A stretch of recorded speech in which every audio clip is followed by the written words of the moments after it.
امثال اور اس کا 19واں باب جو 29 آیات پر مشتمل ہے۔ راست رو مسکین کج گو اور احمق سے بہتر ہے۔ یہ بھی اچھا نہیں کہ روح علم سے خالی رہے۔ جو چلنے میں دغابازی کرتا ہے بھٹک جاتا ہے۔ آدمی کی حماقت اسے گمراہ کرتی ہے اور اس کا دل خداوند سے بیزار ہوتا ہے۔ دولت بہت سے دوست پیدا کرتی ہے، پر مسکین اپنے ہی دوست سے بیگانہ ہے۔ جھوٹا گواہ بے سزا نہ چھوٹے گا اور جھوٹ بولنے والا رہائی نہ پائے گا۔ بہتیرے لوگ فیاض کی خوشامد کرتے ہیں اور ہر ایک آدمی انعام دینے والے کا دوست ہے۔ جب مسکین کے سب بھائی ہی اس سے نفرت کرتے ہیں تو اس کے دوست کتنے زیادہ اس سے دور بھاگیں گے۔ وہ باتوں سے ان کا پیچھا کرتا ہے پر ان کو نہیں پاتا۔ جو حکمت حاصل کرتا ہے اپنی جان کو عزیز رکھتا ہے۔ جو فہم کی محافظت کرتا ہے فائدہ اٹھائے گا۔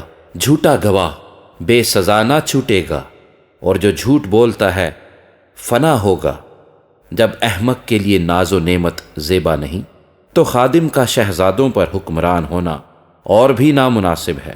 آدمی کی تمیز اس کو قہر کرنے میں دھیما بناتی ہے اور خطا سے درگزر کرنے میں اس کی شان ہے۔ بادشاہ کا غضب شیر کی گرج کی مانند ہے اور اس کی نظر عنایت گھاس پر شبنم کی مانند۔ احمق بیٹا اپنے باپ کے لیے بلا ہے اور بیوی کا جھگڑا رگڑا صدا کا ٹپکا۔ گھر اور مال تو باپ دادا سے میراث میں ملتے ہیں، لیکن دانش مند بیوی خداوند سے ملتی ہے۔ کاہلی نیند میں غرق کر دیتی ہے اور کاہل آدمی بھوکا رہے گا۔ جو فرمان بجا لاتا ہے اپنی جان کی محافظت کرتا ہے، پر جو اپنی راہوں سے غافل ہے مرے گا۔ جو مسکینوں پر رحم کرتا ہے خداوند کو قرض دیتا ہے اور وہ اپنی نیکی کا بدلہ پائے گا۔ جب تک امید ہے اپنے بیٹے کی تادیب کیے جا اور اس کی بربادی پر دل نہ لگا۔ شدید الغضب آدمی سزا پائے گا، کیونکہ اگر تو اسے رہائی دے تو تجھے بار بار ایسا ہی کرنا ہوگا۔ مشورت کو سن اور تربیت پذیر ہو تاکہ تو آخرکار دانا ہو جائے۔ آدمی کے دل میں بہت سے منصوبے ہیں، لیکن صرف خداوند کا ارادہ ہی قائم رہے گا۔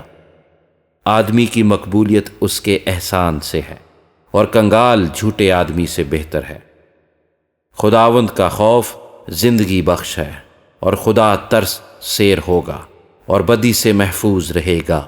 سست آدمی اپنا ہاتھ تھالی میں ڈالتا ہے اور اتنا بھی نہیں کرتا کہ پھر اسے اپنے منہ تک لائے۔ ٹھٹھا کرنے والے کو مار، اس سے سادہ دل ہوشیار ہو جائے گا، اور صاحب فہم کو تنبیہ کر، وہ علم حاصل کرے گا۔ جو اپنے باپ سے بدسلوکی کرتا اور ماں کو نکال دیتا ہے خجالت کا باعث اور رسوائی لانے والا بیٹا ہے۔